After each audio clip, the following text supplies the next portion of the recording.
Halo pemirsa, kali ini saya akan memprediksi yang ada kaitannya dengan Pak Ridwan Kamil, di mana Pak Ridwan Kamil saat ini diterpa isu yang kurang bagus terkait dari hubungannya dengan Lisa, yang kemudian melebar kemana-kemana terkait dari pergaulan Pak Ridwan Kamil dengan orang-orang yang seperti itu. Yang ingin saya bahas di sini, apakah gosip-gosip ini atau kelemahan-kelemahan Pak Ridwan Kamil ini ada yang menunggangi untuk menghabisi karir politiknya? Karena nggak bisa dipungkiri ya, nama Pak Ridwan Kamil ini menduduki posisi yang bisa dibilang tokoh politik yang sangat disegani kala itu. Juga ada rumor-rumor, ada keinginan untuk mencalonkan presiden. Nah, tentunya hal ini bisa menjadikan lawannya menjadi ketar-ketir ketika nantinya ikut mencalonkan diri di pemilihan presiden yang akan datang. Sehingga lawan politiknya ingin menghabisi Pak Ridwan Kamil melalui dari perbuatan Pak Ridwan Kamil yang ada kaitannya dengan ani-ani itu. Mari kita prediksi di sini ya. Apakah memang seperti itu? Apakah dengan adanya berita-berita yang saat ini sedang ramai bisa mematikan karir politiknya atau hanya sampai di sini saja karirnya?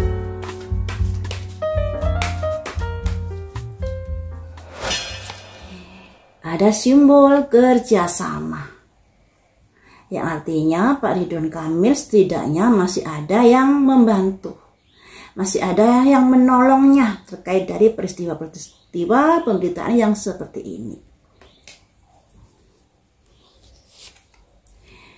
Namun, seperti yang saya bilang tadi, yang namanya politik itu kan menggalalkan segala cara. Di sini Pak Ridwan Kamil juga harus hati-hati terkait dari kemungkinan seakan-akan orang itu baik pada Pak RK, tapi di belakangnya ada sesuatu yang dilakukan. Ini ya, ada seseorang yang sembunyi-sembunyi melakukan sesuatu yang merugikan Pak Ridwan Kamil ini. Ini yang saya khawatirkan dengan adanya berita-berita yang marak saat ini. Memang sebagian dari teman-teman politiknya ada yang bantu, tapi di sini juga ada orang-orang yang ternyata mengambil kesempatan dalam kesempitan terkait dari perpolitikannya.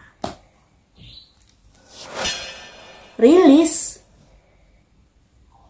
Jadi memang ada keinginan untuk menghabisi karir Pak Ridwan Kamil di dalam dunia perpolitikan dengan mendompleng dari pemberitaan-pemberitaan terkait dari masa lalu Pak RK ini dengan Lisa.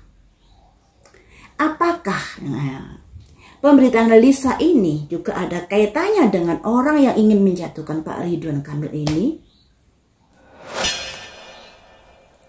Ini merupakan awal dari sebuah masalah. Jadi untuk Pak Ridwan Kamil hati-hati, ini masih awal loh ya. Awal dari rencana-rencana untuk menjatuhkan karir politiknya. Nah, ini ada kaitannya ketika ada pemberitaan bahwa masalahnya dengan Lisa ini sudah selesai di beberapa tahun yang lalu. Bahkan Lisa juga sudah minta maaf dan lain sebagainya. Tapi kenapa saat ini mencuat lagi? Mencuat lagi kenapa? Yaitu tadi ada orang-orang yang ingin menjatuhkan Pak RK dan ingin menghabisi karir politiknya. Ada simbol rilis biar bisa melepaskan dari tokoh kepolitikannya ini. Nah, ini memang ternyata ada yang melatar belakangi kenapa masalahnya Pak RK ini terkait dari dunia asmaranya yang suka ani-ani itu menjadi melebar kemana-kemana. Tapi ini merupakan langkah awal untuk menjatuhkan Pak RK di sini. Ya, sebagai publik figur memang hati-hati, harus hati-hati loh ya. Karena ketika ada kesalahan yang sudah dilakukan, itu bisa menjadi bumerang seperti yang dialami Pak RK ini. Satu kartu lagi. Ada perencanaan memang ke arah sana. Nah, ini mengawali sebuah langkah-langkah yang sudah direncanakan untuk bisa melepaskan karir politiknya Pak Ridwan Kamil di sini. Ternyata seperti itu teman-teman. Jadi ya politik itu memang kejam. Sangat kejam sekali. Dan ini yang menjatuhkan ini orang yang kenal dari Pak RK. Di depannya baik tapi di belakangnya menjatuhkan karena mungkin nantinya menjadi pesaing di dalam Pilpres di tahun yang 5 tahun yang akan datang itu. Nah, kita lanjut ya. Kenapa kamu ingin menjatuhkan Pak RK di sini? Kita pura-pura nggak tahu saja tujuannya seperti apa. Tapi bagaimanakah dari kartu yang keluar nanti ya? Mengapa kamu melakukan itu? Karena roda berputar, ingin mengubah dari pergerakan perpolitikan di sini.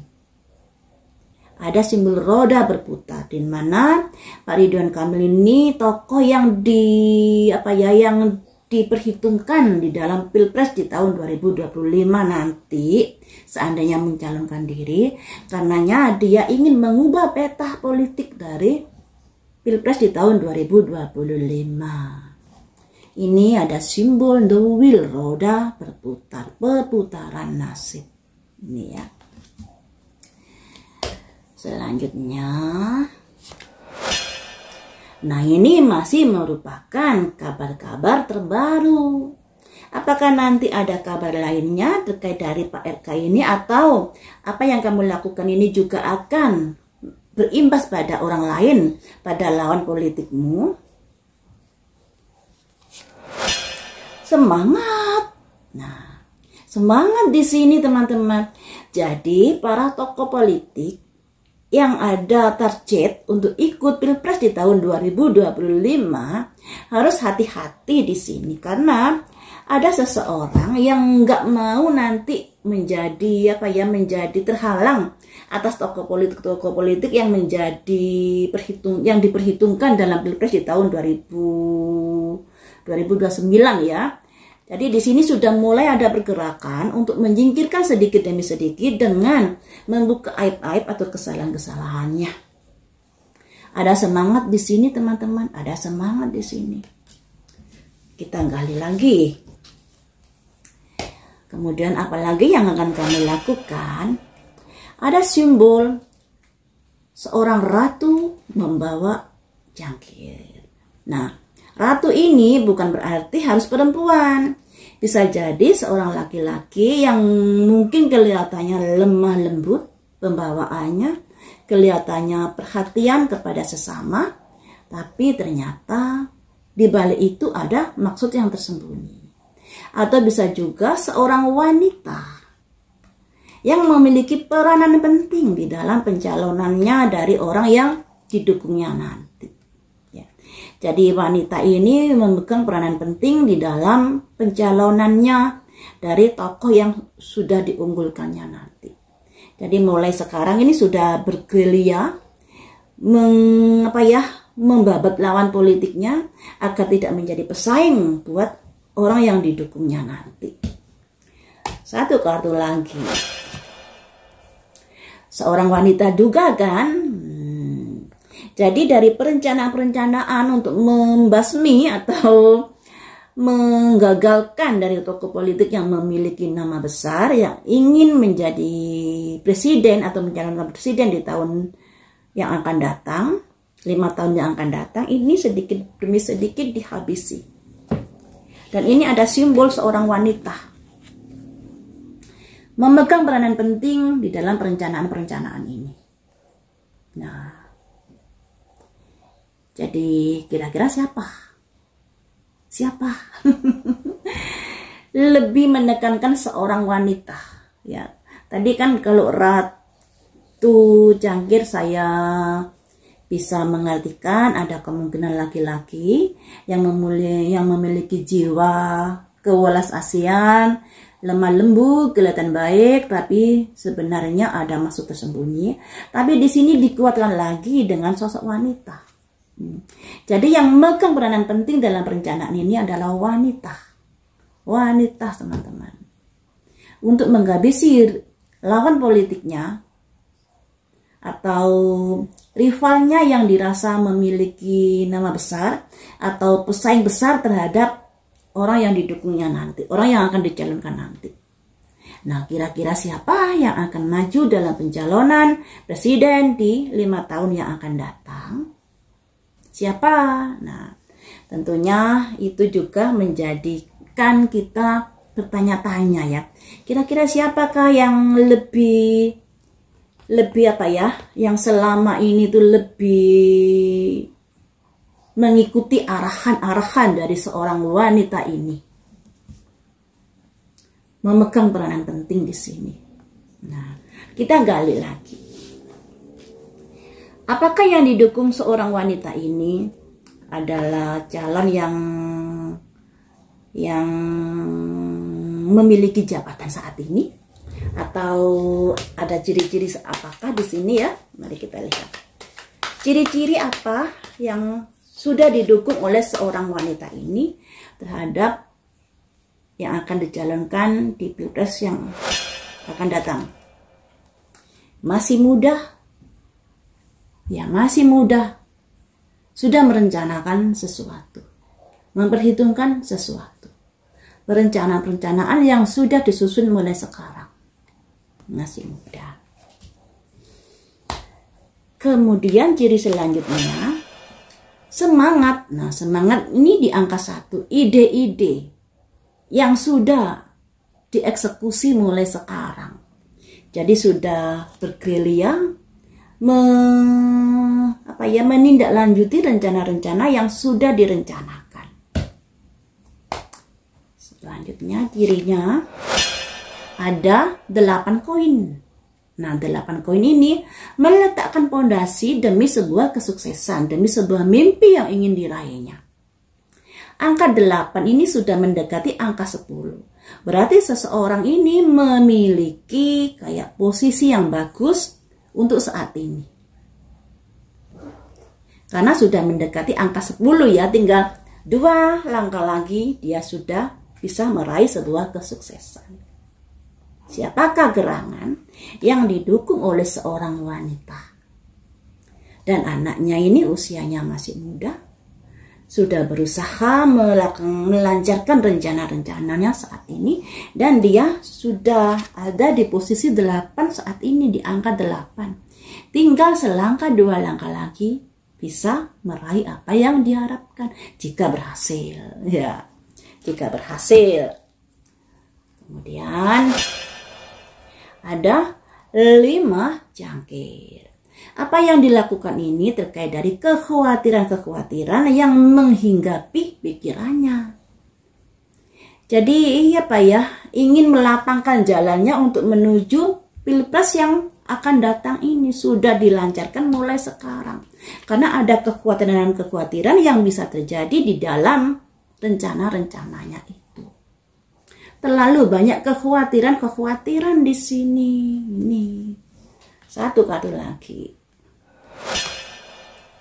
The Chariot.